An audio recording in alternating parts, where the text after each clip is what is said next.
dire qu'actuellement, les tests en vigueur donnent jusqu'à 25 mètres de part et d'autre de la voie ferrée pour libérer l'emprise de la voie.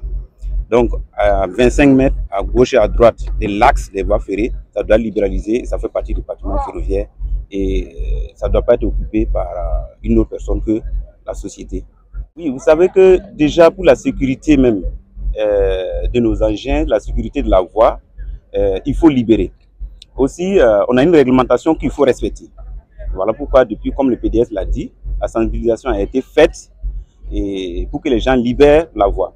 Aussi, il y a des projets de modernisation de la voie. Vous voyez, si les gens sont dans l'emprise, il sera très difficile de mener des travaux.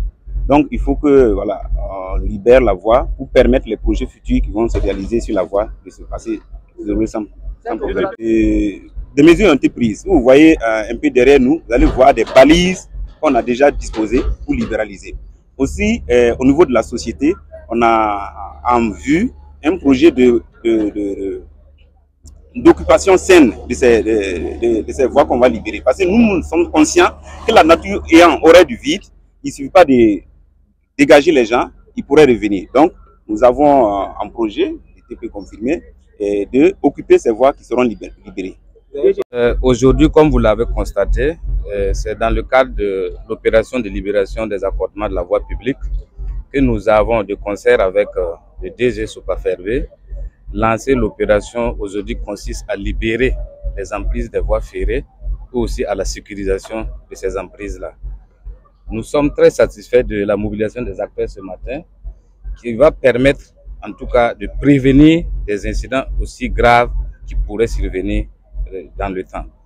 Il faut aussi dire qu'aujourd'hui, nous devrons saluer la bonne collaboration des occupants de ce tronçon-là parce que nous les avons sensibilisés depuis le 12 février et un délai de 1 mois leur a été accordé.